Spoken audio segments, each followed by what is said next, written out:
I should think this one is pretty straightforward, so I will spare you one of my particularly tedious introductions, but today's video is a look at the worst signing each Premier League team has made in the last 7 years.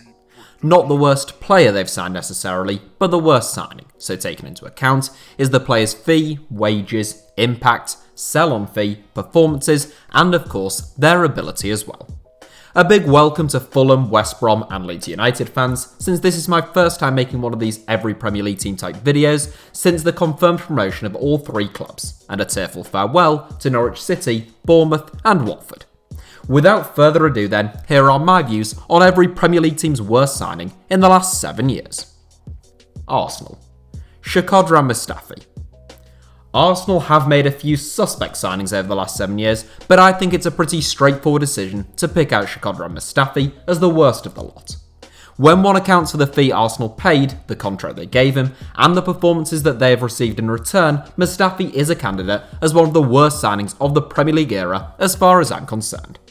The 2014 World Cup winner joined Arsenal from Valencia in 2016 for in excess of £35 million, making him the third most expensive defender of all time at that time. Mustafi has been a regular during his 4 years in North London, but one suspects that is partly due to the amount of money that the club invested in him. By and large, Mustafi has been a car crash at the back. He costed an absolute fortune, and the deal just hasn't worked out for the Gunners. Aston Villa. Ross McCormack.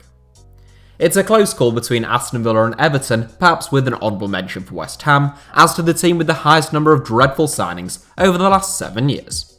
I think Villa may well deserve the crown, and their 3 worst that I picked out have been Joelinton, Mika Richards and Ross McCormack. All 3 were significant investments, despite the fact that Lescott and Richards arrived on free transfers. Lescott and Richards were part of a calamitous backline that conceded 76 goals as Villa finished bottom in the 2015-16 season. Meanwhile, McCormack arrived for £12 million the following year with the hope of taking Villa back up to the Premier League. A rotund-looking McCormack reportedly missed repeated training sessions, with Steve Bruce claiming he was nowhere near to full fitness, before being sent out on loan 4 times. McCormack made 24 appearances for Villa in 3 seasons, scoring just 3 goals, whilst earning £2.3 million a year. What's more, when Villa were promoted in 2019, the year in which McCormack's contract ended, the Scottish forward received a £1 million bonus despite not playing a single game.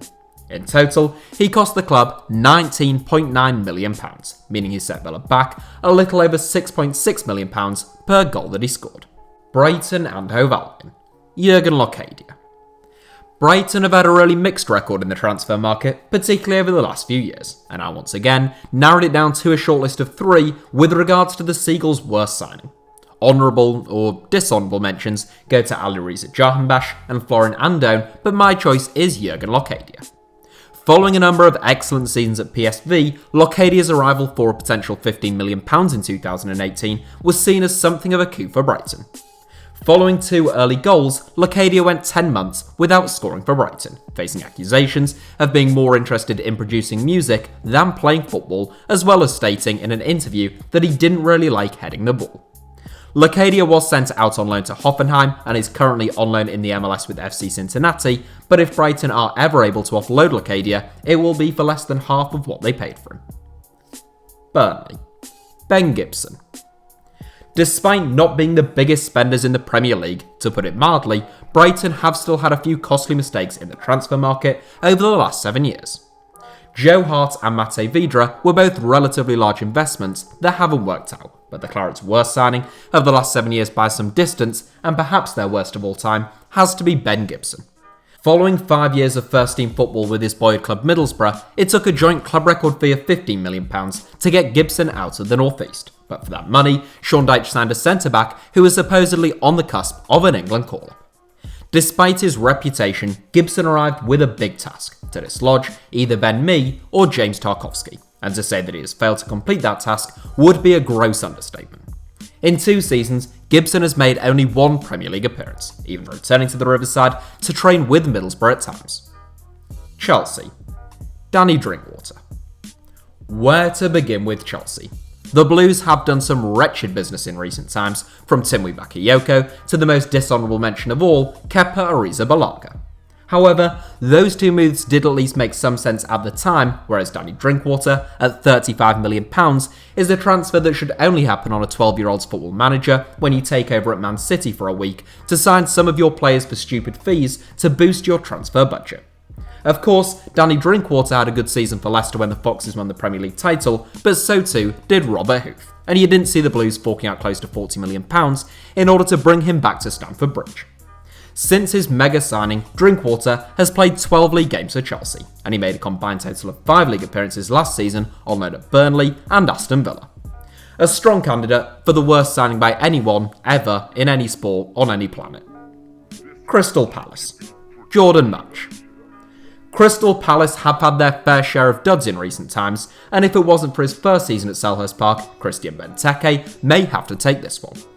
Benteke, Mamadou Sakho and Max Meyer all cost Palace a fortune, albeit only in terms of a salary in Meyer's case, and all three look like they could be poor pieces of business right now. Jordan Mutch didn't cost Palace as much as those three, but he was even worse for the Eagles.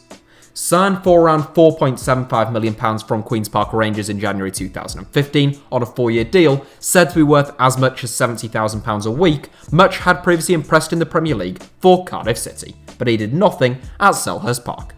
Following just 31 Premier League appearances in 4 years, Mutch left Palace 18 months ago on a free, having cost the club close to £20 million all in, departing with about as much popularity in South London as Fred West enjoys in Gloucestershire. Everton. Davy Klaassen. I said Everton were a strong candidate for the team with the most candidates as their worst signing over the last 7 years, and since this is HITC Sevens, I'll quickly throw 7 dishonourable mentions in your general direction. There is Alex Iwobi, Jordan Pickford, Sandro Ramirez, Gylfi Sigurdsson, Cenk Tosun, Oumar Niasse, and Yannick Bolasie. All dreadful signings, but perhaps Davy Klaassen was the most disappointing of all. The midfield all-rounder scored 20 goals in his last season at Ajax, and Everton paid £23.6 million to bring him to Goodison Park in the summer of 2017. The following season, he made fewer Premier League appearances than Oumar Niasse and Cuco Martina, starting only 4 games, as neither Ronald Koeman nor Sam Allardyce seemed to be convinced. Klaassen was sold to Werder Bremen for just half of what Everton paid for him, following only 12 months on Merseyside. Fulham. Kostas Mitroglou. I could pick just about everyone Fulham signed following promotion to the Premier League in 2018, with Seri, Anguissa and Mawson the most obvious and costly transfer mistakes. But for my top spot, I'm going to go back to their previous stints in the Premier League. In January 2014, the Cottagers needed goals to fire the club out of the relegation places. Greek goal-getter Kostas Mitroglou had 17 goals in 19 games already that season, so Fulham forked out a club record £12 million to bring him to Craven Cottage. Mitroglou was either injured, absent, or caught with his hand stuck in a vending machine during his 6 months in West London, scoring no goals in just 3 games, leeching a huge portion of the Cottagers' wage budget before departing in 2016 for just £6 million. Leeds United. Felix Wiedwald. Leeds United have signed some absolute dross over the last 7 years, make no mistake, and far more if we were to look at the last decade, but most of them didn't actually cost all that much. Steve Morrison is fortunate that he arrived at Ellen Road just over 7 years ago, meanwhile Hadi Sakho deserves a dishonourable mention, but my choice is Felix Wiedwald. Signed from Werder Bremen, where he had got regular game time in the Bundesliga, for around £500,000, Leeds were looking for a safe pair of hands to replace Rob Green. Instead, they got Loris Karius' less talented half-brother, who dropped everything and was twice dropped himself in a single season before returning to Germany with Eintracht Frankfurt. Leicester City. Islam Slimani. Leicester City have largely been pretty shrewd operators in the transfer market ever since their disastrous first transfer window under new ownership when Sven was in charge. All clubs make mistakes though, and beating Ahmed Musa to the punch, Islam Slimani is perhaps the Fox's biggest error to date. Scoring goals seem to be second nature to the Algerian at Sporting Club de Portugal, but he has only scored 8 Premier League goals in 49 games since arriving in England. Signed for £28 million, Slimani did at least have a half-decent stint on loan at Monaco this season, so Leicester may be hoping to recoup at least some of the enormous initial investment they made on the striker. Liverpool. Mario Balotelli. Before the arrival of Jurgen Klopp, Liverpool had some real stinkers in the transfer market, although I will remind you that they paid £35 million for Andy Carroll more than 7 years ago. Beating Lazar Markovic and Christian Benteke to pole position, Liverpool's worst signing of the last 7 years has to be Mario Balotelli. The Italian set the Reds back £16 million, and as a replacement for Luis Suarez, he was utterly hopeless. Balotelli looked laborious, disinterested, and constantly off the pace at Anfield, scoring 1 goal in 16 Premier League games before leaving for nothing. Manchester City. Eliaquim Mangala. No Premier League team has spent more over the last 7 years than Manchester City, and as a result, they have unsurprisingly brought in 1 or 2 very expensive flops. They paid huge sums for the likes of Wilfred Bony and John Stones, and in more recent times, João Cancelo and Benjamin Mendy, but their worst signing, hands down, has to be Eliaquim Mangala. The most expensive defender in the history of the British game when Man City signed him for as much as £42 million in 2014, Mangala was, well, not very good. Following 2 years persisting with the Frenchman, the mistakes just kept on coming, so Man City shipped Mangala out on loan. He finally left the club in 2019 on a free transfer, joining Valencia, and he must go down as one of the most costly flops in the history of the sport. Manchester United. Alexis Sanchez. I have made a whole video about Manchester United's worst signing since Sir Alex Ferguson retired, which is basically the last 7 years, so it will come as no surprise to those of you who have watched that video that Alexis Sanchez takes top spot. Having been superb at Arsenal, Sanchez was rendered almost entirely ineffective at Old Trafford. His transfer fee was fairly modest, but his wages were exorbitant, becoming the best paid player in the Premier League and reportedly causing problems in the Manchester United dressing room. Perhaps that angst could have been dispersed if Sanchez proved his worth out on the pitch, but he didn't, at all, and having paid most of his wages despite not having him at the club last season, the Red Devils were forced to offload Sanchez for free at the start of this month. Newcastle United. Joelinton. Newcastle United have made lots of bad signings over the last 7 years, such as Joselu, Henri Saber, and Siem de Jong. The difference between those 3 and Joelinton is that those 3 didn't cost £40 million. The Magpies smashed their club record transfer fee in order to bring Joelinton to St James's Park, only to play him out of position and visibly watch the confidence drain out of his body. Joelinton was never a £40 million footballer, but he barely looks like a £4 million player in Newcastle, and he comfortably takes this one. Sheffield United. Dean Hammond. It's rare that a club signs a player who they don't want to sign, but that's sort of what happened in the case of Dean Hammond signing for Sheffield United. I think I'm right in saying that Hammond's 2015-16 loan move to Bramall Lane included a clause which meant the player could trigger a permanent contract with the Blades once the loan move came to an end. Despite the fact that Chris Wilder didn't really like the look of him, Hammond decided to make the move a permanent one, only to be immediately transfer listed. Within a month or so, the club had reached a deal to terminate Hammond's contract, and he now plays for non-league outfit Worthing in West Sussex. Southampton. Danny Osvaldo. Signed exactly 7 years ago to this day, the likes of Guido Carrillo and Shea Adams can count their blessings that Danny Osvaldo is eligible for a place in this video. An absolute catastrophe of a signing, Osvaldo joined Southampton for £12.8 million, but just 6 months into life with the Saints, things began to fall apart. Osvaldo got into a fight with Jose Font in training and later fell out with his manager Mauricio Pochettino before being sent out on loan to Juventus. Inter Milan and Boca Juniors made it a trio of loan moves for Osvaldo, whose contract was terminated in 2015, at which point he signed for Porto.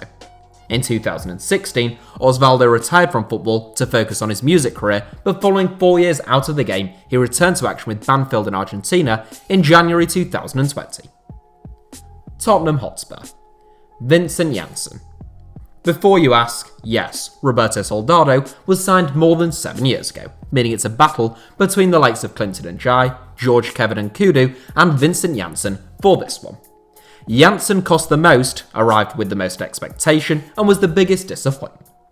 Tottenham paid £17 million to sign Janssen from AZ Alkmaar, but the Dutchman only scored 2 goals in 31 Premier League games for the club, before being sold for around £8 million. Janssen's new suitors were Liga MX side Monterrey in 2019, where he scored 11 goals in 31 games in his debut campaign. West Brom. Nicolas Anelka. The likes of Oliver Burke and Zhang Yuning were hype in my consideration, but despite arriving on a free transfer, Nicolas Anelka really was a horrendous signing by West Bromwich Albion. The sensationally talented Frenchman was approaching retirement, fresh off the back of a stint in China, but he still commanded a significant salary. Things got off to a poor start with the reports that Anelka had walked out of training, although the club denied those allegations and said the forward was taking compassionate leave. When Anelka finally scored his first goals for the club in December, he celebrated by performing the Canal, a gesture many consider to be anti-Semitic. The FA banned and fined Anelka, whilst West Brom sponsor Zoopla responded by saying they wouldn't sponsor the club next season. Anelka then announced that he left the club on social media without actually telling the club, so they terminated his contract on grounds of gross misconduct. All things considered, it could have gone better. And it couldn't actually have got much worse unless Anelka had scored deliberate own goals against Birmingham City before celebrating by insulting Jeff Astel's family. West Ham. Jordan Hugill. West Ham are up there with the best or worst when it comes to terrible signings, so Jordan Hugill can take immense pride in seeing off the likes of Jose Font, Carlos Sanchez and Harvard Nordtveit to take this one. Signed from Preston North End for £10 million, the 6-foot target man had only scored 8 goals in the Championship the previous season, so I'm not quite sure what David Moyes was expecting of him. What he got, essentially, was nothing. Hugill made 3 appearances for West Ham at a cost of £3.3 recurring million a game, failing to score a single goal. The highlight of his Hammer's career was a cringy bubble-blowing arrival, although he is still contracted to the club, so who knows. I suspect you'll get pretty decent odds on him winning the Premier League Golden Boot next season. Wolves. Joe Mason. Despite a meteoric rise over the last 7 years, Wolves have not been without the odd dud. Roderick Miranda, Ben Marshall and Jon Bjarne all spring to mind, but the worst of the lot might just be Joe Mason. Mason had long impressed in the Championship with both Cardiff City and Bolton Wanderers, and he commanded a fee believed to be in the region of £3 million in January 2016. 3 years on, Wolves terminated Mason's contract, with the forward having scored 7 goals from only 39 appearances for the club. He had loan spells with Burton Albion, Colorado Rapids and Portsmouth during that time, and the former Irish youth international is a free agent once again now, following a season with Milton Keynes Dons. So that's it for today's video. Thank you as ever for watching. Please do give us a like if you enjoyed the video, let me know your thoughts in the comments, and make sure that you are subscribed to HITC Sevens and have notifications turned on, and why not also follow me on Instagram or Twitter should you wish to do so, where the username is just HITC Sevens.